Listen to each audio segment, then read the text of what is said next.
good time when I'm joined by Jami Morgan from Code Orange. Mate, third stream. We've done Last Ones Left. We've done Under the Skin. Let's go over those before we get into Back Inside the Glass. I know you're a man that has high standards for your band and your band's work. How satisfied have you been with Last Ones Left and Under the Skin so far? Man, I've been really happy with how they turned out. I mean, I think obviously we're learning every time and growing, and doing our streams in between has helped, like our You and You Alone Twitch show. But like when I watch it back, I'm really proud of them. I'm really proud of the first one because it was done so last minute, and I think it's still a great representation of us. But consider that that was our first fucking show. Yeah. And this is really our second show. So we'll see what's up, but I'm proud as fuck of both of them. I still don't think that they're touched by anything so far. There's been some cool stuff for sure. People kind of basically just playing shows and doing a good job of playing shows. But I think what we're doing is creating a new genre of it, where there's a cinematic counterpoint and there's a visual counterpoint, and that's what's going to make this shit entertaining in the long run, and not just, man, this just holding me over. We need it to be entertaining and progressive. Now, you touched on something that I was going to ask a bit later on, but let's dive straight into it. When this first started, I'm really excited by the possibilities of these streams, because I miss the kind of thing that the live album was, right? And this feels like an evolution of that, especially when you can plug into a cinematic experience. Now, you guys went first with that, and I think you set a bar that was, this can be more than just guitar, bass, drums, and playing a live show, right? It was a production. There was just clear that so much thought had gone into it. So what has been your take on bands within our world and what they've been doing with streaming as a whole? Well, let me ask you this. Like, okay, what you described was, like, you just described what we did. You said we set that standard, that's what it should be. But who's done that? Nobody's done it. People have put on good concerts. My boy Corey just did one, and he kicked ass. He's awesome, and he did a great arena production. Yeah. And Lamb of God, I know, did one, and I'm sure that was badass. But who's trying to even incorporate visuals and all this stuff? Who's trying to incorporate anything other than? Did you see Behemoth? No, I actually didn't. Actually, I have heard that one was good too. So yeah, that's badass. I think that I've heard that. I just heard about that recently, so that's awesome. I need to check that one out. They're awesome. But I think the way in which we do it is a way in which others really won't be able to do it, especially anyone that's anywhere near our size, because it takes a lot of DIY. If you want to spend a shit ton of money, which I know all these guys are, you can get something cool out of it, just like you can get something great out of an arena production with a lot of money. You're not going to get something great out of a little bit of money out of this thing unless you are fucking nose to the grindstone figuring this shit out. And I don't think anyone's willing to do that. And those who are, there probably are band members who are fucking willing to do it, but I don't think they're in the situation where they even could, because whether they're all spread out or it just runs the way it runs. So yeah, no, respect to all the mentioned bands, and respect to actually everyone who's given it a shot. I really have respect for everyone who's actually trying and not just sitting out. But I don't think that they are bringing anything new to the not they, but I don't think anything new is really being brought to the table necessarily in terms of trying to make something that's can be long-lastingly entertaining. But there has definitely been some awesome concerts for sure that sounded great and looked like a good concert. They just didn't have the people at them. And the people is kind of part of the concert. So that's the thing. We're not really doing a concert. We're giving you the fucking raw energy, but it's a new genre. So when I say people will say X, Y, and Z did this and that, and I agree, they do stream. A lot of bands stream and they do this and that, but that's not really what we're doing. So that's kind of what I mean when I'm saying that, So to each their own, though. To each their own. Yeah, no, I get what you're saying, because to me, the exciting prospect for this moving forward, because I hate it when people have been saying, like, oh, well, this is just what we're doing until things go back to normal. It's like, nah, this is something that you can do that's a full-blown, like, the way that stand-up comedians, right, go and do the clubs, and then every 2 years you get their big HBO special. Exactly. Bands can start doing that, and bands can start bringing that, like I want fucking Metallica doing Master of Puppets surrounded by the fucking crosses and the fucking full 9 yards, right? Give me that cinematic experience. What is it like when you're Code Orange doing this then? Because you speak nose to the grindstone and you talk about your production values, and when you look at Under the Skin, your shit looks more high value than bands that will be doing it with 5 times the budget. 5 times, dude. It's fucking way. The numbers I hear getting thrown around, it ain't 5 times. When you got Reba out in the fucking alley, silver spray painting the mud, the things we had the candles in, even to this small of a detail, because I couldn't even explain every detail. Of course, all the content we made ourselves, of course, right? But visually, but to the point where that the mud faces, like the mud man faces, the plastic things, Reba made those at the plastic machine that we built at Eric's house. Then we're outside of the show, we're all spray painting them silver. I mean, to some extent, I don't even want, sometimes I'm like, do we even want people to know this? Because it's just pathetic. But then on the other side, I'm like, listen, man, this is reality for us. Every centimeter of what you're seeing, you know, fucking Dom has a clear, just at this to go this basic. Dom has a see-through guitar, right? A year ago, I said, man, it'd be sick if you had this see-through guitar. We look them up. They're expensive as fuck, it turns out. No one's going to give us a free one. So he goes on eBay, he buys the fucking shitty clear guitar body, and and with a local guy, they build the guitar from scratch so they can do it for the price. Take that and apply that to every single centimeter, and you got what you got out of our stuff. So to backtrack on what you said, though, this is what happens when you're us, or when you're in the spot that we're in, which is we're obviously coming up. We're doing great, but we're still a small band, of course, in a lot of ways. You have to do 3. If we would have just did that first one, which, again, everything you're saying, we were saying and knew on day one, and that's not in any way to pat ourselves in the back. It's just to say, day one, we realized, okay, these are pay-per-views, and whatever we do in between are TVs to build to those. And we need to make them have a visual aesthetic and a cinematic counterpoint, but something that still is totally artistically what we want to do and rooted in what we want to do. It ain't and nothing fucking fake. It's just, you know, we got to make it a vibe.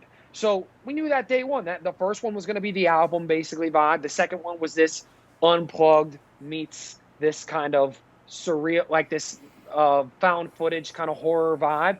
And this one is a whole new thing, a futuristic thing, something we've been talking about since the beginning. So, but when you're Code Orange, if you do it once, they pat you on the back for a day and forget. If you do it twice, then some people start to come around, but they still want to say X, Y, Z. But hopefully if you do it 3 times in about 6 months, motherfuckers will learn what the truth is. Well, we keep grinding it because they forget. People forget like that. They forget in a fucking minute. So the last one ended, and the next day we went into this one. So that's what you got to do. So last one's left, you said, was the album style stream. Do you feel like you're going to get an album cycle for Underneath at this point? Because like when we were saying it beforehand, literally before you got here, we were playing stuff from Last One's Left. And I was like, this feels like it happened about 18 fucking months ago. Like, it was one thing asking you when we did our first chat like this, and it was kind of all still fresh. But now we're fucking 7 months on, and there's still no fucking vaccine or whatever. Like, how do you feel about Underneath being out there and its future as a record? Is that you're a deep thinker, I know you'll have considered it. Yeah, no, I considered it, but at the end of the day, one, we continue to do things to push it to new people, and statistically that's showing. We are growing all the time. Are we growing at the rate that I wanted to grow with touring and I thought we would? No, but no one is growing, period. We're actually one of the only bands that are it's going like this, but it's growing. You can go look at our fucking record sales. You can look at our store. You can look at our streams, everything. It's growing. More people are finding out about Code Orange, and more people are finding about the record every day. It's a lot slower than we wanted it to be. If this works out the right way, and this thing's over in 6 months, we'll get 2 record streams out of it, or record cycles out of it, because we'll have done a bunch of creative stuff that we could have never done, no matter what. And then we will go remind everyone not only what this record is, but what this band is now, which is an absolute beast live. Which, again, on this next stream, you're going to see that again. People got to see it on the first one, and the second one was obviously a totally more laid-back approach. But now we're going back to the raw shit, and everyone's going to see a lot of songs, honestly, pretty much every song from the record that hasn't been played, plus a bunch of other songs. So you're going to basically have seen the whole record be played and seen a lot of hard shit and see a band that is at its peak when nobody can see them, straight up right now. With the record will last the test of time. I'm 100% sure of that. If we have to do another record and we feel inspired before that we can get out there, we will. But the record's an amazing record. It's been pretty much all of our fans, at least, and the new people it's been really well received, which makes me feel like more people need to hear it. And there's still cards that play for that, and we'll see how those cards play out. Some of those things, I can say, some not, but there's still cards that play for that. But there ain't no record that's come out since it that sounds like it, or sounds like it's more progressive than it, or sounds like it's ahead of it, like it or not. There's absolutely not. So when that record comes, let me know, and we'll get back in there. But I'm still waiting for them to beat the last one, so you know what I mean? We'll see. Well, we'll get to your peers, because that plays a part to your Halloween stream. Pause though. Dude, our peers, I'm actually feel more connected with our peers than ever during this period in a positive way. I think everyone who's killing it, I'm fucking super proud of. That's why I wanted to bring these guys in. And I don't want, like, this has shown me this period even more what needs to happen when this ends. And what needs to happen when this ends is what's going to happen. It's going to be us, and it's going to be Turnstile and Knocked Loose. And, if obviously Power Trip, rest in peace, Riley, if there's some version of them that wants to do something, and it's going to be Vane, and we're all going to get out there together and go show what we can all do, show how many people really are in this thing. Because there is a glass ceiling, and we're a little further down the road than everybody, so we can kind of even see that ahead. And it's going good, but everyone's going to run into the same problems. So let's do it. So when we get back, that will be one of the first things that happens if those bands are all down. And I've been trying to communicate with them to make that happen. So all of us playing together, the new Ozfest, you know what I'm saying? What do you think of the new guys and girls that have emerged this year? Because, we've spoken about all of those names you've mentioned. What do you think of Gulch? What do you think of Drain? What do you think of Sharptooth? Sharptooth, I never heard them. I don't know them. Gulch seem pretty cool. They're from our scene and are from the hardcore scene, and people seem to be going nuts on them. They should be on the fucking tour too. Let's do Gulch, Vane. They're gonna have Vane. I'm sure we'll have a record at some point. Code Orange, Knocked Loose, Turnstile. Fucking throw somebody else on there, and we'll do it. But yeah, Drain, yeah, they're hardcore kids too. Respect to them. I haven't listened to it a lot, but same thing. Respect them. I know it's kind of the same kids as like the Gulch stuff. So those two bands come from our world, and support them fully. Sharptooth, I never really heard them. I don't really know if they're really in the same world necessarily. So my ears usually more to the ground of like the stuff I like, and then like the hardcore rooted stuff, which I'll hear about. But respect to everyone putting shit out. But as I've been saying, and I just said this in another interview, this is going to be the problem they're all going to run into, and it's a problem that we're built for. Which is, again, there's been a lot of negatives to us. Yes, we have big aspirations, and we weren't able to fulfill them yet with this thing. But here's what's going to happen. It's been a year since our record's almost been out. Not a year, 9 months, whatever. You're still talking to me. I'm still talking to everybody. Yeah. These guys are going to put a record out, and it's going to be tough because they're going to get the initial pop. How do you follow that up? The initial pop always goes away. There's no way. We grinded our ass off to keep that pop going on the last record. And 9 months in, we still are on this one. I'm very proud of us for being able to accomplish that in the circumstances we're in, to still have people talking and interested. And hopefully we're able to do more things to keep that going. But it's going to be tough for those guys until shit opens up, unless they get super creative and find a way to follow up on any band's, album release, what do you do next? How do you keep that ball rolling? Because we all know the ball, it's not going to be boom for anybody right now, but you can keep the train moving. And that's what we're doing, Yeah. So, and when the fucking floodgates open, mate, like everyone's been writing records. So fucking when the floodgates open, everyone's going at once. Like that's the way that I see it, anyway. They're all waiting at the starting line for the race to start, and we already started. So yeah, I hear you. Yeah, totally. We'll see ya. I mean, we're already a couple laps in, so I'll see you then. That's in respect. Again, that's with respect to everybody. That's just my competitive spirit talking. Even though I really do, like, more now than ever, have more respect for all bands doing what they're doing, especially those who are really keeping up with the times. But on the flip, we already started running the race. Do we have weights on our fucking ankles? Yeah, but do we have the best album of the year? Yeah, also. So we have positives, we have negatives. But, we keep going. I mean, we're not going to quit. People know we're not going to quit. And we're going to give them something entertaining coming here on Halloween, just like we did. And the last stream had way more viewers than the first stream. The first stream was a bigger deal for sure because of the circumstance, obviously. But that last stream killed it in viewers. Yeah. So, because it was on a bunch of different platforms, and it went awesome. And this one probably will have less viewers because we're doing tickets, but we're going to up the ante on what it is that you can present, during this time. So I'm grateful that the ball's continued rolling. It's not where I want it to be, but we're going to get it there. We're going to get it there for sure. We're going to get it there. Do you feel that you're going to continue to do these pay-per-view events as well? Because the thing is, when we talk about leading to this and what you've put together, because I was kind of leading into it there with talking about your peers, and you've picked Jesus Piece, Year of the Knife, and I don't know Machine Girl. Like, you should. They're fucking awesome. Yeah, I played them on the channel last week once you announced them. That was my first exposure to them. But when it comes to making it a ticketed event, like, how do you convince people at this point? That's what we're trying to figure out. I mean, we're working with a bunch of people to try to promote it. We're, as always, just coming up with our own promotional ideas, and we'll have to see how it shakes out. I mean, so far so good. We'll just have to see how it shakes out. How do you convince people? It kind of pisses me off that after the last two that we put on, we even need to convince people. But this is the story of our life.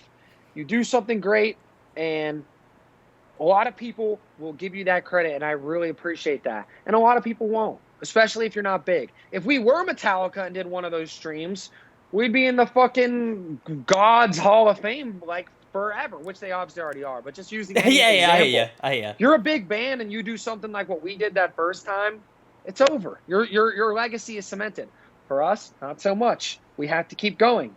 But it's okay because we're young and we have that kind of energy to be able to continue to do that. And hopefully our fans will, remember that, and remember that we try to do this for them, because we certainly ain't making money out of it. The money's all going to up in the art.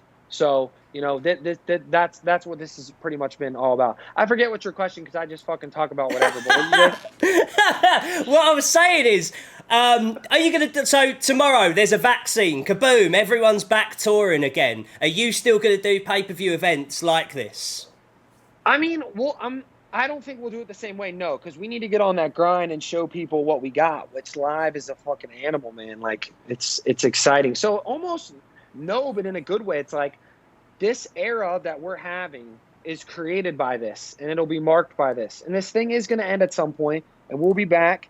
But you'll get to look back on it, and instead of saying, "Oh, they had to do this because," they'll say, "Well, wow, this is what this would have never happened if not. You would have never seen Code Orange do Unplugged. You would have never seen them do every song on the fucking record in all these crazy visual environments and what we're getting ready to do now." So you would have never saw Code Orange cover Alice in Chains. It would have never happened. It was just not in our mentality at the time.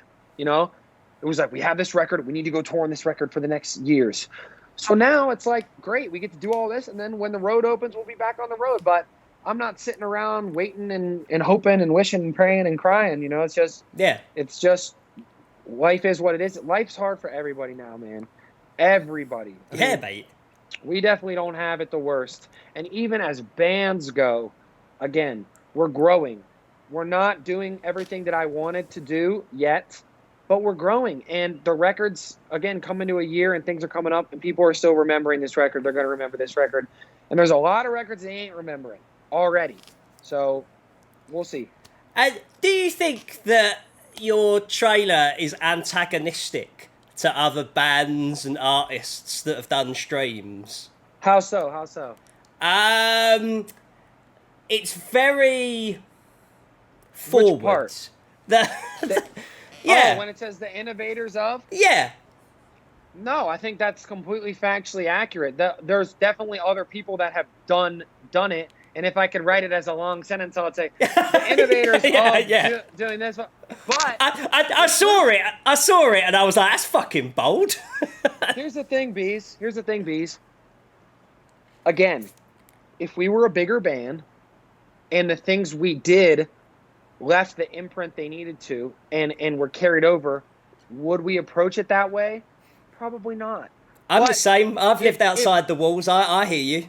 No, for sure. But I'm saying when I say that, it's just more. It's almost to make people see it and go, oh, and that don't know and research it and look into it and see what we've done. More so than to say anything to any other band. Again, I actually do have respect for all bands doing this thing. I really do. It's more about like, go look at what we've done. We went first, and and still nothing like that has been done. There's been things done that are great, but not like that. And not like what we just did either. There's been nothing what we just did 2 fucking months ago. Feels like a year ago. It was 2 months ago. So you have to say that. You kind of got to remind them, because ain't nobody going to remind them for you. And nobody is going to remind them for us. And I just don't think it's going to make anybody who liked us before go, oh, not that one. I mean, look at the shit we've done. We've been working every day since this thing started to entertain people. If we hadn't done shit and said that, then I would get it. Even if we just did the first one and said that, okay, we've done streaming show after streaming show and artistic streaming shows, not just even sitting and talking. Real work.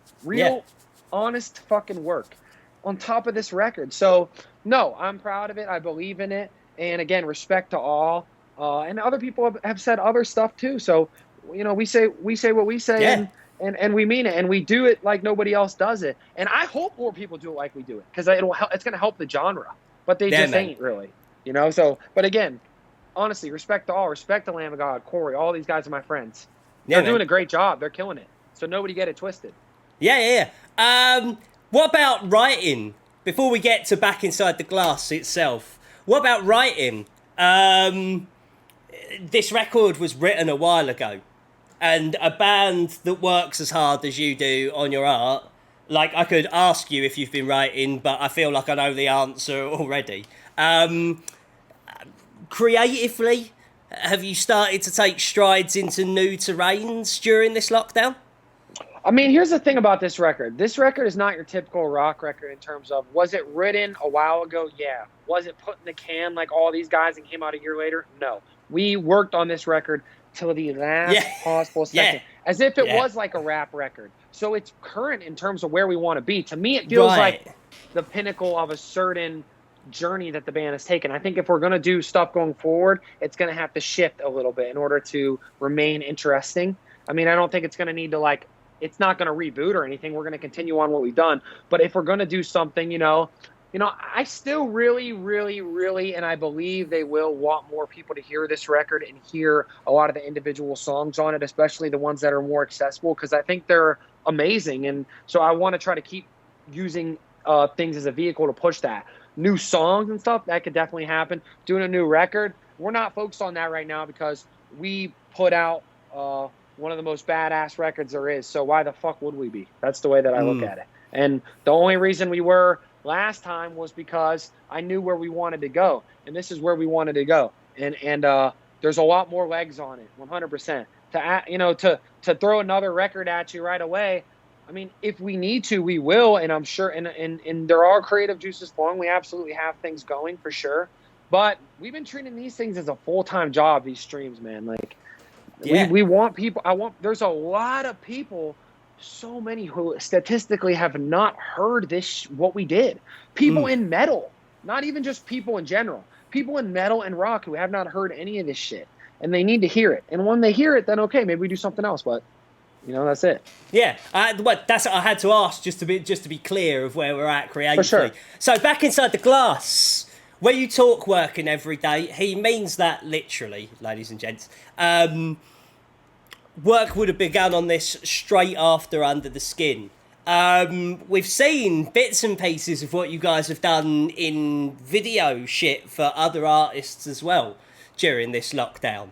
Do you feel like the visual aesthetics of Code Orange is one of the biggest quantum leaps that you've made in 2020?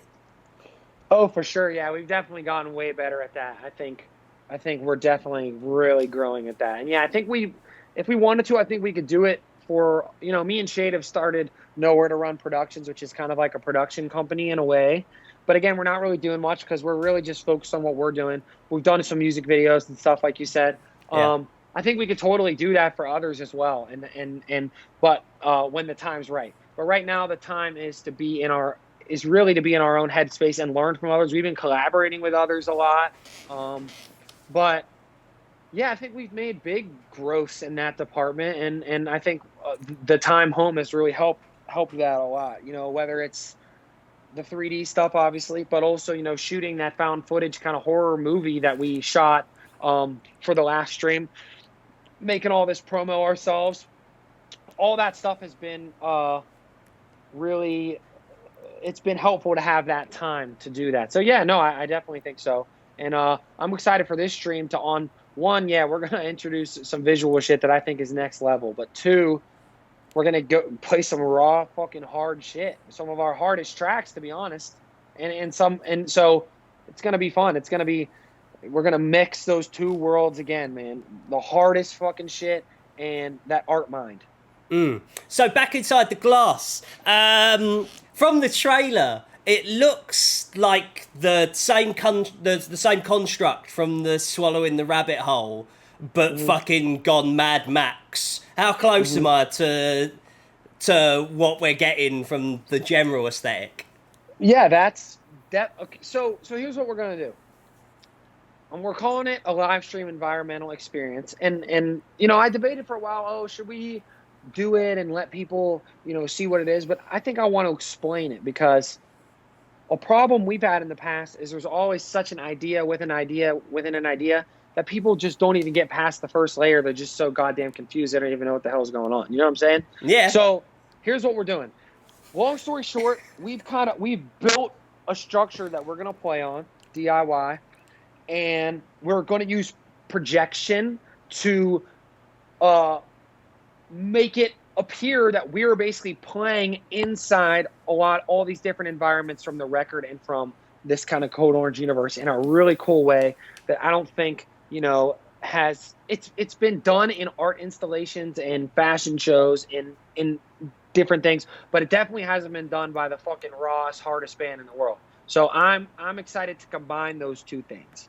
And it's going to be completely different visually than the last two.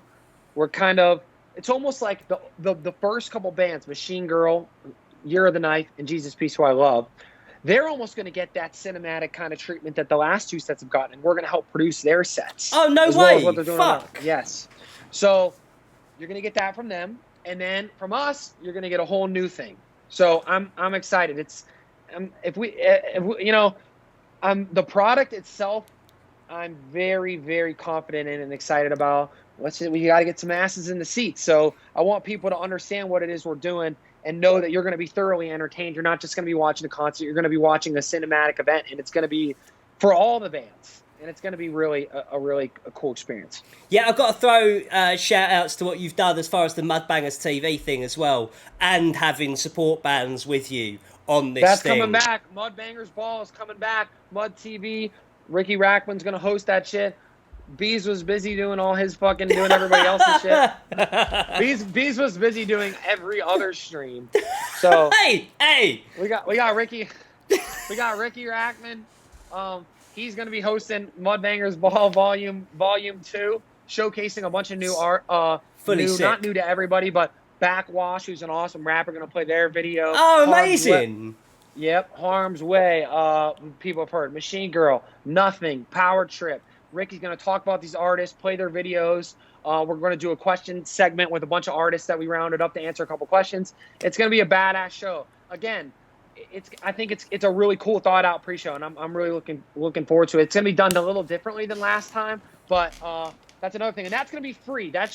You should just see that. Fuck yeah! If people who work with us do the fucking right thing, it should be on Facebook, Twitter, Instagram, everything. It'll be free, and then obviously the stream is ticketed, and all tickets to the stream come with an unreleased song from underneath called The Cutter. So go grab a ticket, and you'll get The Cutter as an instant digital download. Boom, just like that. So we can get The Cutter right now. Right now, you buy a ticket. That's what I wanted to do because I don't want you to have to wait till the show. It's just boom, you get the ticket. We got to inspire people to get some tickets now. So there's your song, and guess what? It's not going on Spotify or any of that. It's just for the time being. Maybe one day, but right now, not right after the show. It's not going to be, oh, boom, it's on. We're leaving it just for these people. So if you want, it's a badass song too. It's a fucking wild song. So check that out. How would you describe The Cutter to someone who's not heard it? It's kind of like played into the story of the album a little bit more for sure. But it's almost our take on like thrash, sort of, which it's like, it's kind of like thrash through the digital grinder, but with a cool chorus, and definitely one of the most psychotic endings to a song we've ever done. Like, it's the most insane pit. Anyone who's heard it knows what I'm saying. End is, play it on your fucking stream, bro. I will. Want me to text you the link to it? Yeah, man, of course. Yeah, play it on your stream. I want to see what people think. I'm going to text you the link to it. But do it. But the download. But yeah, so it's like kind of our take on like thrash in a weird way. It's different. It's definitely different than the rest of the record, but it has a lot of the thematic and story elements that played into the record. The record was just getting to be too long, so we had to cut it. But it fits as its own, on its own really good, and it kind of is more story driven than some songs. It's about like the main kind of character of the record or whatever. So check it out. Well, fuck yeah, JB, and you can get it Halloween. What time do you kick off Halloween? The pre-show is at 3 p.m. Eastern, and the show is at 4 p.m.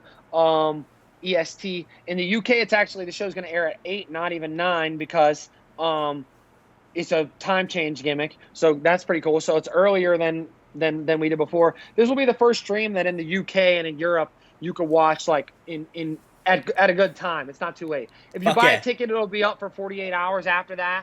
One package that we're offering right now that I'm really psyched on, that we're trying to figure out, or I'm trying to get better at communicating it. We just posted a contest, is the top package we offer. You get a bunch of shit, posters, blah, blah, blah, all the gimmicks, shirt, but you can upload a 30-second video of yourself rocking out, doing whatever. We're going to take that video. We've set like a Tron-style setup at the venue of sheets, and we're projecting you onto it. Yes. Gotcha. So we're projecting the people onto that, and so I'll be able to see them. You'll be able to see your own presence. It ain't the NBA, so you're not gonna like be there live, but you'll get to see your presence in a cool, like, we're gonna make it look cool, and and I'll be interacting with it. I'll be going up to it during the set, so I'll see you. So TOTH Enforcer package, if you can swing that. It's limited spots because of the spacing at the venue, so it's like a real cap. But check that out. I think that's another new thing that nobody's really incorporated anything like that, so check that out. I'll tell you, like, no. Let me give you more credit than that. Metallica are doing that, right? Oh, that's cool. But they're doing the fucking NBA stuff because they've got Metallica money, right? But the fact that your package went up before that, and you're doing it with your budget, speaks fucking volumes. Be there, Halloween, back inside the glass. I love you, Metallica. Bring us on some shit. Fucking right. Yeah. Still making it happen. Jamie, in December, like everything Mosh Talks that I'm doing is talking to everyone who's put the records of the year out. If we can do it, like if you've got the time, turn up. I always got the time. Well, we'll do the full Rogan. Come along for a couple of hours and we'll talk about fucking the ins and outs of everything and where we're going from here. Because we're at the moment, we're in scorched earth territory. Like fucking Rome is on fire. But when Rome stops burning, we're building a civilization again within this shit. And I want to talk to you about it more than anyone else. And we'll be standing there in the middle of that fire, as you know, ready to go. Yep. No, fucking I'm right. down for that. I'm always down, bro. All right, man. All the best, Jamie. Get tickets on Halloween, and we'll see you soon, mate. Don't forget to like and share this video and join me on Twitch every Tuesday, Friday and Saturday for guest hangouts, new music votes, tier lists, band-specific competitions, weekly merch roundups and much, much more. That's twitch.tv/Mosh Talks. Find the link in the description below. Don't forget to subscribe to this channel and I'll see you on KNOTFEST.com for all of the latest news, features and much more from the worlds of rock, metal and beyond.